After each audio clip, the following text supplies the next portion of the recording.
You're listening to a Mamamia podcast. Mamamia acknowledges the traditional owners of land and waters that this podcast is recorded on. Are we ready? We are. Jessie Stevens. Yes. 3, 2, 1. Hello and welcome to Mamamia Out Loud. It's what women are actually talking about on Wednesday, the 10th of July. I'm Holly Wainwright. I'm Mia Freedman. And I'm Jessie Stevens. And Out Louders, if you're listening to this episode on Apple, you're listening on Spotify, it has come to our attention that a great many of you do not follow us. And that means that the episode does not automatically go into your feed. Who would be one of those people, Jessie Stevens? Holly and I are that personality type, so probably a Sagittarius. Okay, So, Out Loud, this was a very strange conversation for me to have because I don't understand how you listen to a podcast if you're not following it. I go and search it. Every time you want to listen to a podcast, you don't look at... Also, my Spotify has on the front page, it'll say your shows, new episodes. I Yeah. don't need to do that. However, But I turns know- out you do. Talking against myself, yes. Jessie? So what you need to do is you search, and then in the top right-hand corner on Apple, I know it says follow, and you click the follow button. And on Spotify, Follow, it's exactly like. the same. It's the word that says follow. It has 6 letters, Wow. and it starts with F. This is great. Tap that. And then Tap it. where do I put my earbuds, my AirPods? You put them in your my noses, air things? you put it in your Which nostrils. holes do they go in? One in your nostril, one podcasting in 101. your vagina. Okay. Okay. Little special tingle. So we've started with earbuds in the vagina on Wednesday's show. I am going to get this train back on the tracks, baby. On today's show, why absolutely everybody is talking about a major Australian fashion brand's body count. Also, does an adult child get a say in who their mum dates? Welcome to the new age of endless parenting.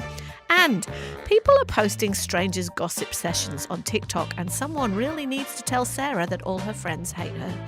But first, Mia Freedman. In case you missed it, men are raw dogging on flights. That sounds... And it's not what you think. Raw Please, dogging stop it. flights. I don't think raw dogging on flights is quite accurate. What do you think raw dogging means? I've heard young people use it, and I've wanted to say I don't think you fully understand what raw dogging So- means. Because doesn't it mean having sex without a condom? Yes, that's what it means. Yeah, also barebacking. But this word, this phrase, this term, this idea has been co-opted for a different and yet related meaning. Let me explain. Raw dogging, flying raw or barebacking on a flight refers to sitting there through the whole flight without any form of entertainment or stimulation or distraction to help the time pass. So no podcasts, no reading, no watching a movie, no watching a TV show. All you're allowed to do is watch the flight path map. That's as exciting as it gets. It's a sign of a psychopath. Yeah. So a 26-year-old guy from London called West recently went viral for the concept because he was showing himself raw dogging on a flight. There was a 21-hour trip from Perth to London. And he told GQ magazine, who did a story on it that came out this week, he said he likens raw dogging to meditation. He said, I got sick of watching the same movies.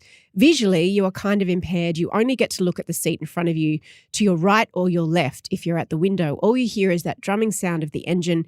It's just white noise. And he says that's lovely. Jessie, you recently wrote on Mamamia about your experience travelling 26 hours with a toddler. Does raw dogging sound like it could have made things better? This is why this story has pissed me off. I've seen the headlines and I'm like, oh, you think you raw dogged a flight? You raw dogged a flight, did you? Was it hard? Like, I raw dogged a flight against my will. I would have loved to sit there and watch a movie or even just sit there quietly. They think that they're doing some tough mudder shit by Yeah, not they do. putting in any stimulation. Throw in a baby, throw in 2. There's your challenge. There's your Correct. tough mudder. Like, Not a lot of movies when you're looking No. after a small child on a exactly. flight. I'm like, people looking after babies have been raw dogging flights forever. So you did raw dogging plus. I did. Exactly. I did. Raw It was dogging. not relaxing. Hard. Yeah. Which sounds even worse. I thought this story was nonsense. And then I remembered that I actually sat next to a young man who did this on my recent flight You home told from us about Manchester. it. Yeah. So when I went back to Manchester in April for my dad's 80th, on the plane back, I sat down next to this young man and he was very fits this demo, right? Like a young, cool kind of Gen Z guy. He was coming to Australia for the first time ever for a job. He's got a tech job and he's doing something techie. He's like that tech guy. And he said, I've never done a long haul flight before, have you? And I was like, I've never done a long haul flight And I was before. like, friends, I've been doing this flight for 25 years now. And he said, what are your tips? And I was like, have a drink, watch a movie, like just Wait till it's over. wait till it's over. It's just a day out of your life. That's what we always say, isn't Yep, it? just one And day. he said, I'm going to use this as a challenge to myself to unplug. And I was like, you are an idiot. Yeah. This is not the moment Makes for that time go shit. very slowly. But he did. This fits into our idea that men don't understand little treat culture. It's true. Because women will treat it if they can, if they don't have their hands full. Mhm. It's just a series of treats. Yeah. It's A glass of movies. wine, a Yeah. rom-com, some Exactly. face bad mask. food in a mush. Yes. Yeah. Whereas men are like, how can I make this more painful? It's like, just watch a movie. Yeah. Come shopping with me at Witchery. I've never shopped here before, but I had to check it out because they did a whole new rebrand and we're dropping some amazing new pieces. This week, for better or for worse, everyone is talking about Australian fashion brand Witchery. Witchery has been around since the 1970s, but at the end of last month, they virtually wiped their Instagram account. They deleted everything. And they then posted something that read, "Coming soon, a fresh design direction, a new look for Witchery." On the 2nd of July, they launched their brand new collection. It's called Bold Awakening, and it is led by their new head of design named Kirby Hanrahan. And the target is women who want to feel forever 30. And Hanrahan explained that everything has been designed to mix and match together to make a capsule wardrobe. This is a direction we've seen a lot of fashion brands go down. So Dish is an example, Seed, Assembly Label. We're seeing less patterns and sequins, sorry Maya, less sort of leopard print and more classic shapes. And the idea behind this is that it's smart merchandising because it addresses cost of living. It takes a lot more to have a woman spend her hard-earned cash, and she doesn't want something that's going to be out of fashion or look dated in 2 months. But with the new range came a swift wave of criticism. Some customers noticed that sizing went from 4 to 18, meaning that Witchery had removed a size 20. And customers commented on the new range saying it's not a bold awakening if you cannot do the bare minimum for size inclusivity. Read the room, Witchery. It's 2024. You should be expanding sizing, not reducing it. Witchery swiftly released a statement that said if you're a 20 in the previous range, we invite you to try a size 18 because this range is a more relaxed fit. And they added the size 20 that they previously had accounted for a small percentage of our sales. So there was also a business reason for it. We asked some women what they thought of the Witchery rebrand. Here's what they said. Yes, in terms of the rebrand, I think the actual PR launch was really cool, but I think it fell flat. I actually don't think it's very different than what they've done before. It still feels like old Witchery. I think they've completely alienated a big cohort of their customers, and also when they're trying to connect with the younger generation who cares about inclusivity, I think they've polarized a lot of people through doing that. I just think in this day and age to be cutting out a size 20 and then expect people to try the 18 instead is pretty wild. I don't mind the direction they're going in. I think it's quite fresh and new. In terms of the different sizing and removing the size 20, I did hear through the grapevine that they might actually be bringing it back, but the reason that they took it off the market was because it wasn't accurate enough. So I think it's once they understand a more accurate size 20, they are probably going to bring that back into stores. So the Witchery rebrand looks exactly the same. I can't believe they spent time and energy trying to put out a new range or a new style, and they made it so similar to what they were already doing, no offence to them. The thing that's upset me the most though is the fact that they're bragging about using vanity sizing. Why is there more value in a smaller number on my shirt than a bigger number? My size is my size, I'm cool with it. Why are you, Witchery, telling me that I should be happier in a smaller size than the number I actually am? Mia, what is vanity sizing? So vanity sizing is based on this idea that women put a lot of self-esteem based on the size on their clothes, and that the smaller the size, the better a woman feels. So even though some people wonder why they might be a size 10 in one label and a size 14 in another and a size 6 in another, there's no such thing as standardized sizing. Every label sizes depending on their customer base. So say you have 4 or 5 sizes, except for Brandy Melville, which only has one size. If your customers tend to be a certain age or they like a certain style of clothes. They might be a different body shape to the brand of another company that might target older women who might be larger or, they might have different body shapes. So what I think we've got to remember, and I completely understand why people feel really upset about this, fashion brands are businesses. They're not community services. And so they are going to do what's good for business. And I agree with that person who said, why did they capitulate to this idea of vanity sizing and that women will feel better and more predisposed to the Witchery brand if they're a size 18 when they used to be a size 20? That's a big problem for Witchery to fix in terms of generations of beauty standards and oppression that we've inhaled think, though, and absorbed. That vanity sizing still stands? Because my experience, and I'm not plus size, but my experience is that I will walk into a shop, I will look at the label. I hate trying things on, and I think that speaks to a lot of women's experience. If they don't have the number that I see as the one that fits me, I'm not trying on a size smaller. I'm just not. And also, if you're you? buying online, which most people are these days, well, not most people, but lots of people are. I live regionally. All the shopping is online, right? Then I have to go by sizes. I'm not trying things on. So they have to mean something. People used to know, though, there used to be a joke about I'm a country road size 8, which means women who were not a size 8 in any other label were a country road size 8, who, interestingly, also own Witchery. Country road has always had generous sizing. Whereas, for example, a size 8 in Supre or Sports Girl might be a lot smaller because their target market is a lot smaller, quite literally. That's what they're saying, though, isn't it, right? Is it, how does this not become a self-fulfilling prophecy? Do you know what I mean? How do you mean? So the average Australian woman is a size 14 to 16. And the sizing at Witchery's rebrand goes from a size 4 to a size 18. We understand what average means, right? So why are there 5 sizes under the average and only 1 above it? Well, that's alarming too, isn't it? So that is alarming because the thing is it's a self-fulfilling prophecy because you are marketing who I want to wear my clothes.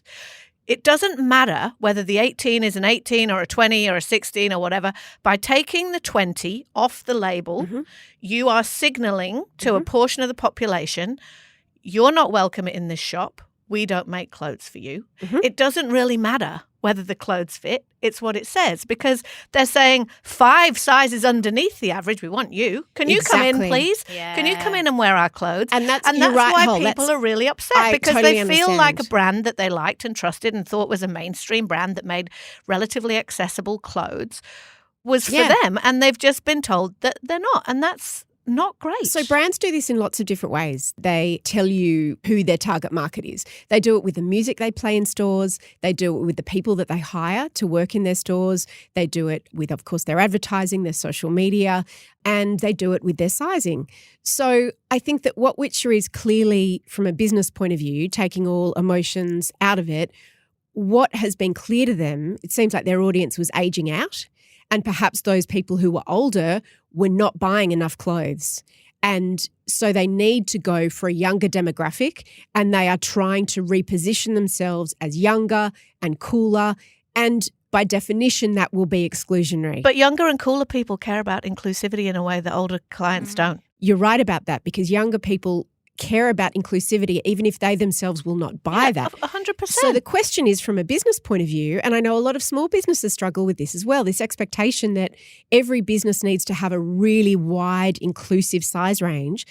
That's not always possible to manufacture because the more sizes you manufacture, the more expensive it is to produce those clothes. I understand that, but I also see what Holly's saying about self-fulfilling.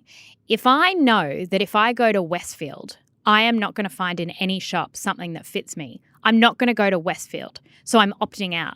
Yeah. So it's this weird chicken and egg, right? It's like if everyone were to start offering those sizes, and you can't just start offering them, you've got to market them. You've got to tell people you've got them. So there are some places that do have a wide size range, but people have in their heads, oh, that would never fit me, that would never fit me. And we've all been in that position of, I remember there was a brand called Bettina Liano, which interestingly enough doesn't exist anymore. But in the 90s, it used to be famous that you would go in there and the very skinny sales girls would say, if you're bigger than a size 10, oh, we don't have anything for you here.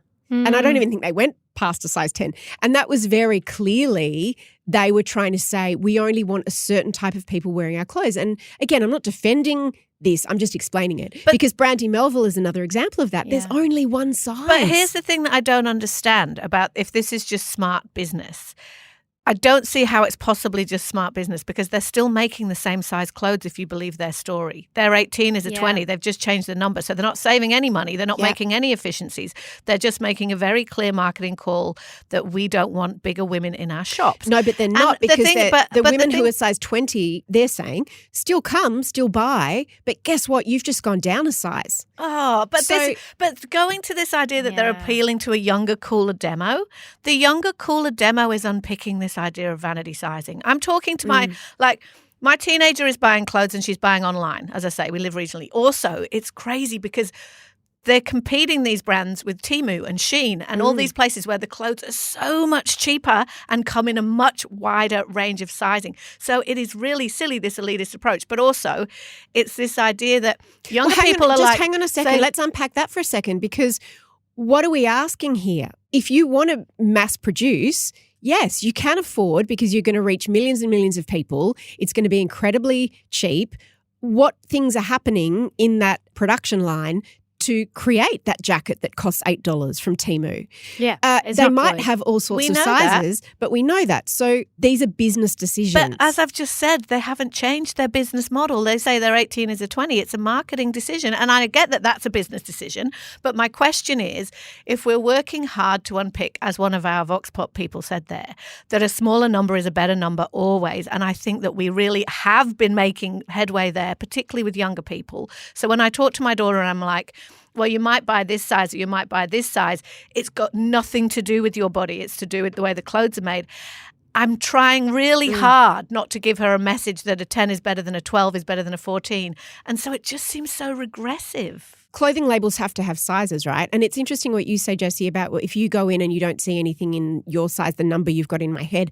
I don't have a number in my head because in my wardrobe, I've got everything from a size 6 to a size 14, depending on how I like it to fit, depending on what label it is, depending on when I bought it. So I think there are different types of consumers, right? And the other thing that's happening here is I wonder, in terms of the economics of the whole thing, people who are straight-sized probably buy more clothes. Why do they buy more clothes? Because there are more clothes available to them. Yes. So it's like self-fulfilling prophecy. It's self-fulfilling because if I'm a size 20, then it's like I don't feel like I have lots of options. The world has told me that there are only certain styles that suit me. I'm going to push back on that. I think there are more options now than there ever have been before. Yeah, but we've just established for diversity of sizes. But we've just established that the average Australian woman is a 14 to 16.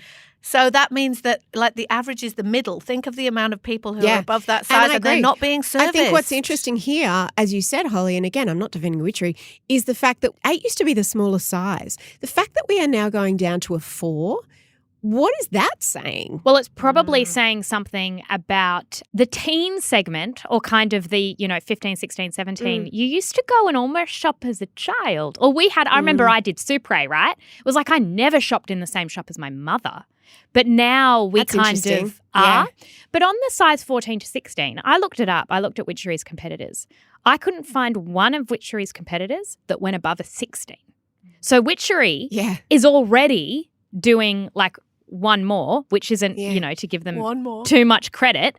But if the average is 14 to 16, and that is an extra on some, extra large, that's why this has become such an emotive conversation this week, right? Because a lot of people are really mad about it. A lot of people are very upset. And that's the reason why. Because as you just said, there are an enormous amount of Australian women who are just cut out of being able to enjoy fashion and able to enjoy clothes. I have one more question on this, though, from my business expert friend, Mia Freedman. There's a little cynical bit of me that thinks this was a deliberate fuss because, as you said, Jessie, they wiped their Insta, they've come back all big, they needed a big splash. They apparently haven't changed anything except the numbers. No, that's not true. They've really changed the range. No, sorry. I mean in the terms of the sizing. And they marketing. Haven't changed anything except the numbers. No, I know the clothes are different, but what I mean is they haven't actually cut size 20. They've just rebranded it. That's what they're telling us. So the decision to do it Was it just a publicity play? Because everybody's been talking about Witchery for 5 days now, negatively, positively. Maybe I'll go and have a look. I went online, looked at this new range, was very representative of the clothes I see the young people wearing around the office. It was very expensive. There was a really beautiful blue shirt, and I'm like, I might buy that. And then I was like, I don't know if I should because maybe it's bad. But so was this just smart marketing to cause a storm for Witchery? And did it work? Well, it has worked because sales are up 41%, but I don't think anyone would say that you would deliberately try to have a backlash against and criticism of a new launch. I really feel for the young designer, Kirby, who's been brought in clearly with an objective. Here's what we want you to do for the business. She's done that, clearly, and she's personally copped a lot of backlash because we've sort of lasered in on the size thing, but there's also a bubble skirt that people were really angry about because it's like, I always depended on Witchery for corporate wear and sort of grown-up clothes, and Witchery models were a little bit older. And now it does look cooler in their marketing, in the clothes that they've done. It's also more expensive, as you say. And I think what's been interesting to me is to see it's been a good thing for Witchery in some ways because you've got a whole cohort of women who've said, I feel really betrayed. This is not what I thought Witchery was, and I feel that Witchery doesn't want me anymore, and I feel betrayed and I feel rejected because what I thought Witchery was, Witchery is telling me it no longer wants to be. And so that speaks a lot to Witchery's position in the psyche for Australian women, but also you don't do a refresh like that unless you have a problem, unless you are losing audience share, unless sales are down, unless you need to change and get a different and a bigger and a higher spending customer base. Because a lot of the people that are saying, I'm really angry at Witchery, I'd be interested to know how long since they've shopped there. Because I went through a phase where I bought so much Witchery, I loved it, but I've found myself really going off it over the last few years because I kind of haven't known what it is. Like, it isn't Country Road, but it isn't Q. It's not sports. But it isn't, it's like I know what Cotton On is, I know what Zara is, I know what Country Road is, but I don't really know what Witchery is anymore, and I used to. I even know what Seed is, but I would argue that Seed is another brand that's gone a little bit that way. So there's sort of in that middle that's a bit of a no man's land where they're not particularly cheap, they're not particularly cool, they're not particularly fancy. Are they for old people? They're not for young people, but they're not really for old people. They're just a bit nothing. They lost their brand personality. So they have followed the path of Dish. Dish has been around for decades, but people have only started talking about it in the last year or two. Since about 2020 when they relaunched the capsule wardrobe. So you don't think they deliberately provoked a fight? No. It's never the conspiracy. It's always the fuck up. So I think they were naive in not perhaps seeing this coming. The other mistake they made is in that first tranche of social media content that they created, there were only straight-sized, very young-looking women. Yeah. And I think that's interesting what you found out, Jessie, about the objective of the new range and the new look for Witchery is forever 30. Because young people don't want to be 30. But with my fashion, do I want to look around 30? I don't want with my face, but with my fashion, yeah, maybe. I don't want to look 50 because the idea to me of... But don't I want to look 20? Well, no, I definitely don't want to look 20. I don't want to look 20. But if I'm 24, don't I want to look 20, not 30? So that's what's interesting. So people always want to age down or up. So, for example, when I used to do Cosmo, we used to pitch, even though our average reader was 18 to 24, that was our sweet spot, but we pitched at a 27-year-old. Yeah. And so with fashion, you pitch down to attract an older. So if they're pitching at 30, I would say that means their demographic is 25 to 45. And look, I don't know much about fashion, but I would think if the average woman is a size 14 to 16 and she's looking at clothes, she wants to know what they're going to look like on her. Absolutely. And we had an article on Mamamia by Amelia Morris. She is exactly that size, and she went into Witchery and tried it on, and she went, actually, it looked amazing on her. So good. And she's a stylist. So I really love that story. Instead of reading all the reaction to it. It's just like, here's what it actually looks now like. Now we sound like an ad for Witchery. I get that, but we're not here to defend Witchery or spruik Witchery. As we've discussed today, there is an enormous section of the female community in Australia who cannot walk into a shop and find things that fit them. And it hurts.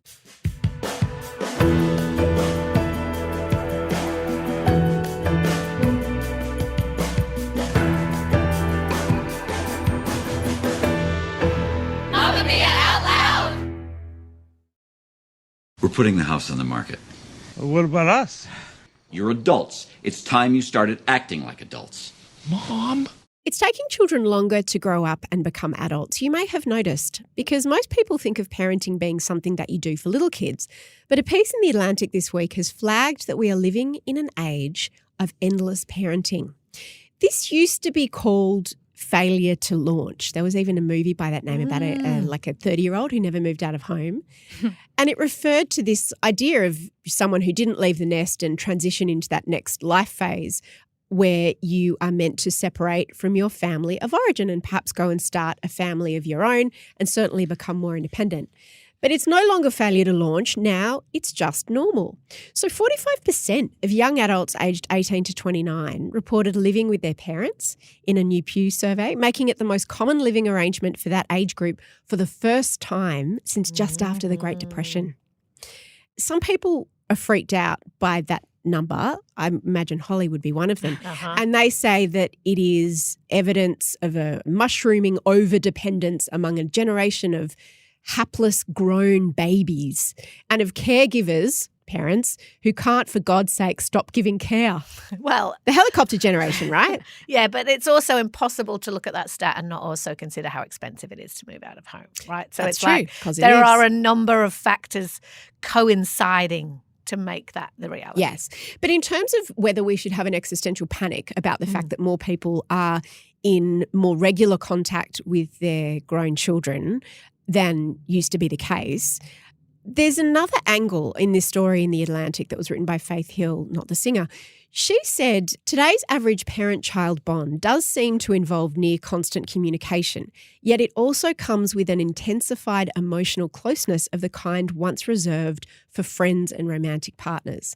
So it's almost like the takeaway of this are parents the new friends.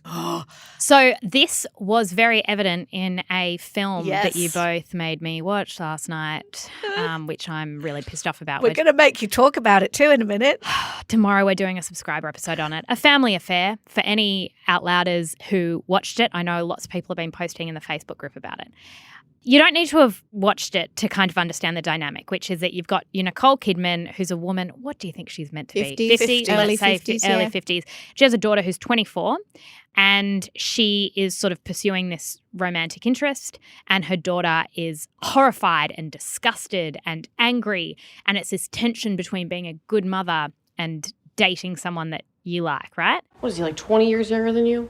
16. Oh, pardon me. I thought you were smarter than this, Mom. To fall for this love-bombing bullshit. I mean, you don't care how I feel about this. And I was watching it. I know there's a lot of angles out of that movie, but thinking, mate, you're 24. Yeah. Like, get a out of life. your parents' house. The idea was always, I've heard women say, oh, I'll wait till my kids leave school and then I'll think about dating. But now because their kids never move out, it's like you've got Or getting a divorce. That used to be the thing. Like, we'll just stay together until the kids have finished school and left home. So you just put it off and off and off until it's like you've got a 24-year-old daughter who still has emotional needs and you can't have a relationship? This is what it made me wonder, right? Because basically there's a bit in this, and I wrote it down because I wanted to ask Mia what she thought. Basically in the movie, the daughter is asking her mum or telling her mum that please do not date this man for a lot of reasons that you don't need to worry about here. But do not date this man. And the conundrum that is posed here is, as a good mother, do you date this man even though your adult daughter really doesn't want you to? And what it made me think is, does the endless parenting, which we've just said, caused by all these things, mean that once you become a parent, once you have a child, every single choice you make from now on, not for 5 years, not for 10, not for 20, but forever, have to center that person as the number one decision-making factor forevermore. So whether that's who you date, what job you take, where you choose to live, maybe you choose to move away from them even though they'd like you to be the nanny for their kid all the time, whether that's spending your money rather than saving it or giving it to them to buy a house, like any of the decisions you make about your life, they should be the number one factor. What do you think? Do you think that's true? That's not how I read this, and that's not do you think how that's I read what's this being research. expected? No, that was not my takeaway from this idea that parents are the new friends. Because in a friendship, it's not a parent-child relationship, right? You become kind of equals. So Jessie and I are really good examples of, you know, both even before our families became connected, the kinds of relationships we have with our parents, and for me with my growing up and grown-up children, is much more enmeshed than perhaps of different generations and in your experience, and not everyone is like that now. But it's not about you always stay in that parent-child dynamic, which is what that movie was, a real parent-child dynamic where the child was just not, she was being a dick. But we all know people, right, who their kids have said, don't do that thing. Yeah. Why are you making that call? As Faith Hill wrote, she said, this doesn't mean that adult kids are failing to launch or that their parents are suffering. Rather, the way our society understands child rearing is evolving. The assignment, which was once to raise an independent child and set them off into the world, is now to foster a deep, lasting relationship with them as friends. So it's not like, right, it's a fixed period of time, then you go off into the world, and we not go our separate ways, but we have a different relationship. Now it's like, well, once you grow up, we will transition into being friends and we will stay close and talk all the time in the same way that romantic partners or friends would. I reckon that's Pollyanna, though, because A Family Affair, as well as, what was the Anne Hathaway movie? The Idea of You, The I Idea of think. You, right? So there's two films very similar in a very short period of time. So they're trying to tell us something. Both women in this, similar ages, had adult daughters living at home. And the dynamic at the beginning of the films was that they were just mates. They were friends and they were talking about work and life and quite equal partnerships. Well, in The Idea of You, even though she looked like she was about 25, she was meant to be a teenager because remember she went to summer camp. So she was still in high school. She went to college at the end. So there was something she was True. kind of getting into adulthood. But then there was a cornerstone moment in both films where the parent relationship was kind of amplified. Takes priority. Where the children demanded that of their mother. Yes. Well, the girls did. Yes. Yeah. And so I think that what they were also trying to say, or what these films are trying to interrogate or look at culturally, is whether desire can coexist with motherhood.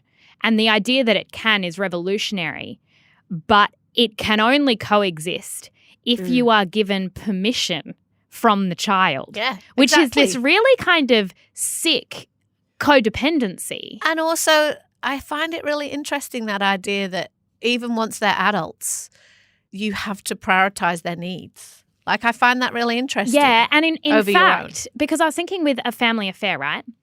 I was thinking about the child-parent relationship, and then I went, there were moments in that where, in fact, the child was parenting the mother. A lot of her concerns were like, oh, but you're going to get hurt. You're going to get... And I keep coming across this word. It's sort of therapy speak, but it's parentification. Have you heard of this? And it occurs when parents look to their children for emotional or practical support rather than providing it. And I think there are a lot of people who, with their enmeshment with their parents, often experience this, either with one or with both, where they're living together and they feel like the roles have been reversed, where suddenly the parent-child dynamic exists, but it can invert But sometimes. it should invert. If you look at it, follow it to its natural conclusion, we will be looking after our aging parents if they thankfully live to a ripe old age.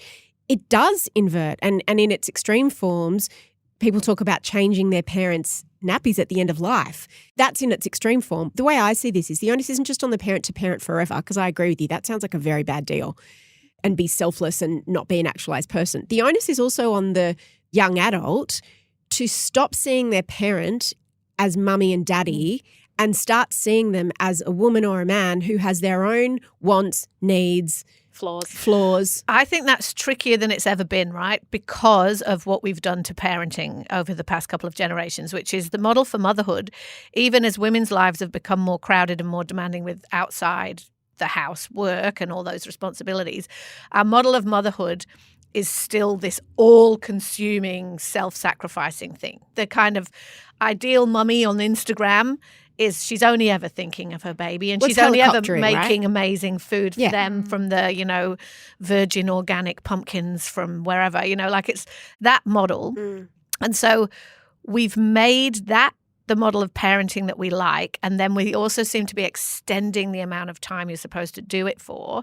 I remember very clearly when I was young that the sort of typical Gen X parenting that I got, well, as in from the boomers, but I'm Gen X, was that sort of, they call it benign neglect, which I'm fine with. Like, that was fine for me. Same. But I was very aware always that my parents were people. They had interests outside the home. They had jobs and friends and lives and interests and things they wanted to do that weren't really about me and my brother. And personally, and I know you can't generalize, but that's okay. And I try and model that to my kids, right? It's like, I love you to bits. You're the center of my world, blah, blah. But I'm a human and Daddy's a human, and we also have needs too, and we also have things we want to achieve and all those things. So I think it's become harder than ever for kids who are moving into that early adult phase to start seeing their parents as separate from themselves, because we've pushed that enmeshment, and we've also pushed the job of parenting into this all-encompassing existence. I think also what I've always noticed as my children have grown up is that helicopter parenting, of which I am very much a helicopter parent, because Gen Xers are the first generation to have got that memo in the hospital. Hey, make sure nothing bad ever happens to this child. Their self-esteem and their lack of having a negative emotion is your performance review. Helicopter parents make helicopter children. So when you sort of go, right, okay, off you go, and when you throw COVID into that as well, when they couldn't leave the house, then suddenly the cage doors were thrown open and the kids didn't want to go outside because they'd been inside for so long, and they'd almost, depending on what age they are, they'd sort of missed that stage of their development. So it's hard to sort of helicopter, and then just go, right, well, you're 18, I'm landing the helicopter, you're on your own, bye.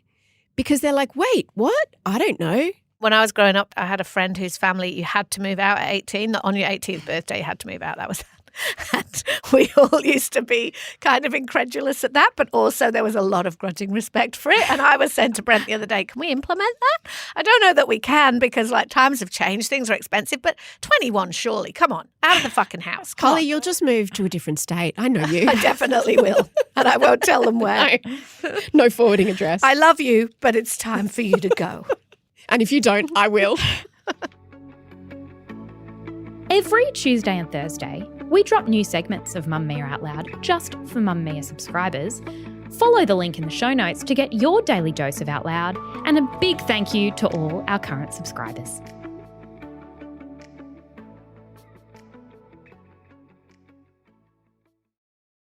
Can someone please tell Sarah that all her friends hate her? People are posting strangers' bitch sessions on TikTok, and Sarah is a good example. Stranger gossip is a thing. So let's say that a woman films a group of women she doesn't know bitching about Sarah. Maybe you're in a queue at the coffee shop, or you're in the park eating your sandwich or whatever. There's a group of women nearby and they're bitching about Sarah. You surreptitiously film them.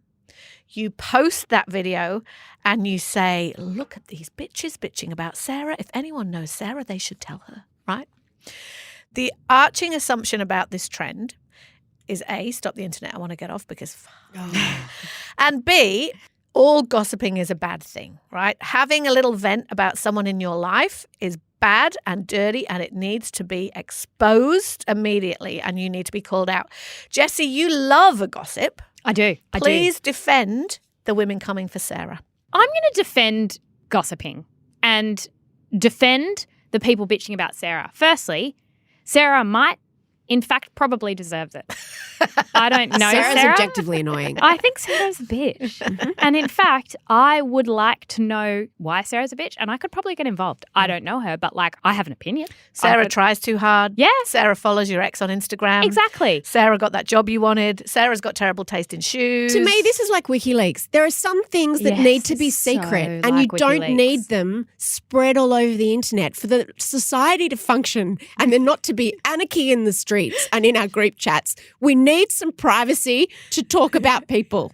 And talking about people is so important to social cohesion. Yes. And a thriving democracy, Except I would for say. the person being spoken about. Well, they don't have to know, Holly. And they won't know if this bitch isn't recording it. It's called TikTok tattletales. I don't like it. And the internet's full of it. It's very upsetting. I don't like it because I also am like, there's a real person. The people who are doing this and exposing these conversations and sharing them act as though they're these vigilantes that are helping Sarah.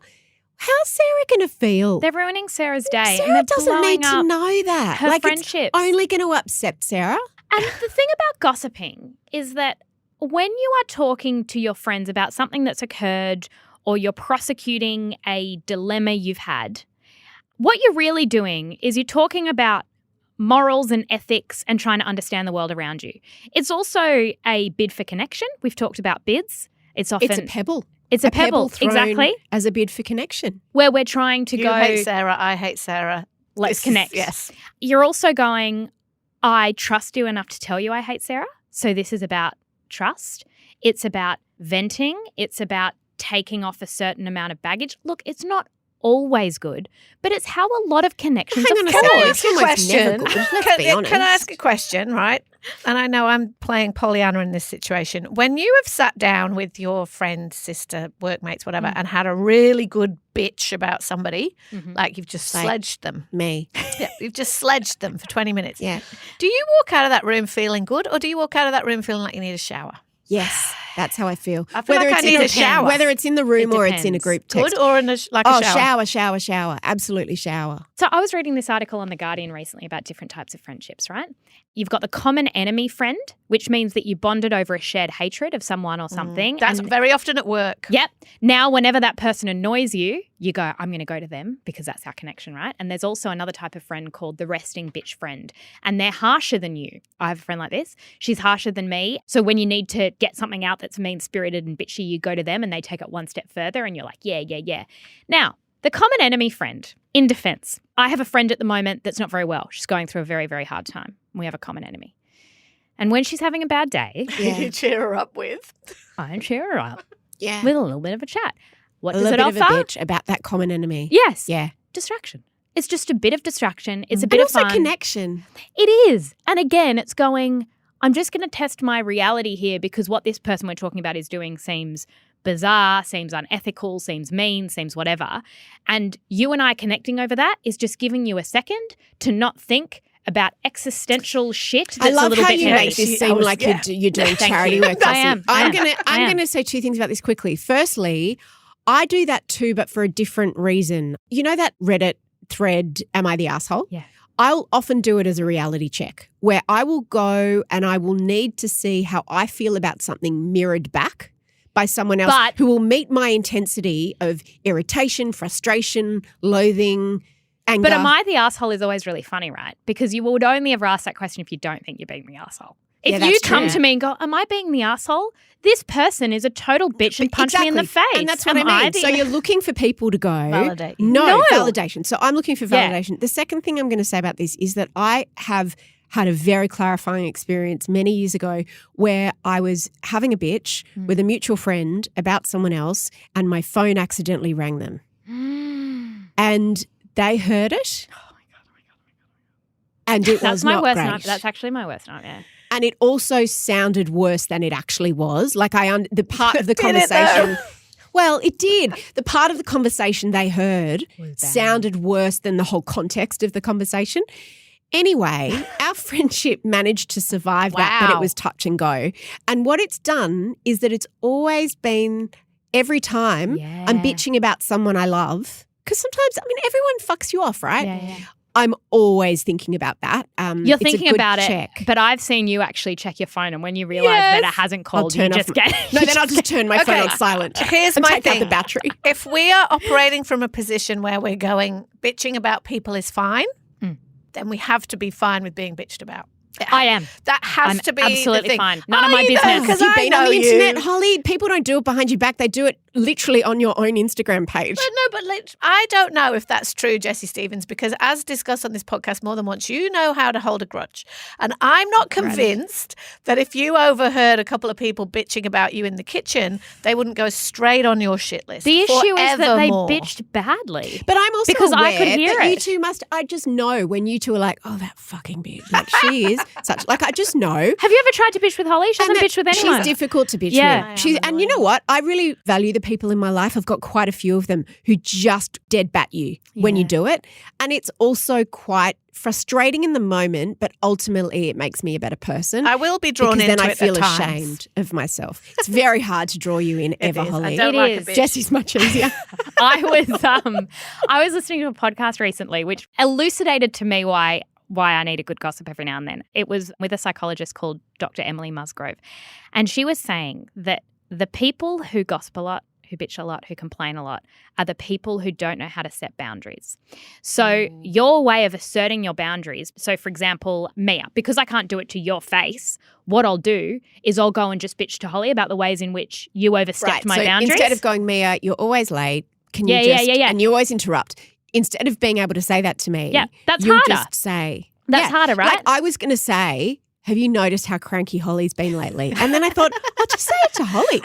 This is the thing, though, is that our relationship is different to lots of relationships, right? Yeah. Because actually, I don't bitch about you very much because it's like we can usually address things. Like if With we're each touchy other. with each other and we feel the tension, we also know how to like. Yeah. That's much harder with some other friendships and some other relationships. You're like, oh, there's something wrong here. Either we have to, so I think it's a bit dependent. Like I'm also very aware of how corrosive it is. Oh, it's incredibly corrosive. Yeah. And that's why I believe in what I'll call cross-circle bitching.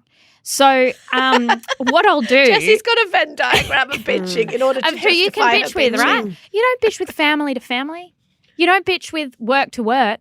That's why I particularly like gossip and bitching about people I don't know. What's the difference between venting and bitching? To me, I'm thinking it's the same. I mean, I'm never going to sit down and be like, have you seen her eyebrows? That's not my thing. What I'm going to do is interrogate someone's behavior and talk about how that made me feel. And it's probably because in that moment, I should have said or done something that I didn't do. Do you know what I'm going to advocate for is more bitching in private and less fucking leaving horrible comments. And because remember when what social media has done is that it's introduced performativeness into bitching. Yeah. So it's like I'm going to bitch about this person so that I can get social status with all the people watching me bitch. And I think that is fucked up. It's quite addictive to watch and it's also rewarded. And I've seen people do it like, let's say they're, a brand or a something, even, we're talking about witchery, not quite that, but let's say something happened on an airline that you didn't like and they'll get their phone up and go blah, blah, blah. And it's like, you probably should have just told the airline because it's not particularly interesting to us. Correct. I agree. Don't put it on Instagram. Have a private chat. Make sure the phone's off. Make sure you're not recording it and then leave it. Speaking of a gossip. This was a good one. What a great segue. We didn't even deliberately plan this, know. but we were too ashamed to have this conversation on the podcast. So we went, let's do it as a subscriber episode. I wasn't. Our subscribers will understand. And there is a blind item circulating at the moment about an incident that occurred in Gwyneth Paltrow's house and someone apparently had a bowel movement in one of her guest beds. Well, actually, one of her guest cottages. We're not even certain about the location. Well, what we had to do was talk about all the details and then decide, and this is gossip at its best, what would we have done, right? What do you do? Do you tell Gwyneth? Do you not? What do we think happened? What do we think happened? We talked about it for too long. We did feel a bit dirty afterwards, but it was fun while it lasted. So if you need a gossip, go and listen to yesterday's subs episode. Here's a sneak peek. Mia, you are our expert spin doctor here. Yeah. Our friend who we're not naming, who is paying all the money to the spin doctors because the people keep leaving the poo emojis on his Instagram account.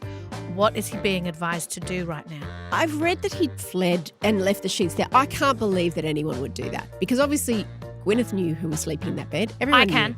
Oh, You I think can he because left also I would the imagine evidence? that he was probably also thinking like in that state, in that freaked out state, Gwyneth herself is not stripping the beds. So he's probably thinking the staff are going to have to deal with it. They're probably not going to tell her. Or maybe he's not thinking straight. He's just in a panic. Thank you, Outlouders, for listening to us on this Wednesday episode. And a big thanks to our team, of course, for putting this show together. We are going to be back in your ears tomorrow. Bye. Shout out to any Mamamia subscribers listening. If you love the show and want to support us as well, subscribing to Mamamia is the very best way to do so. There is a link in the episode description.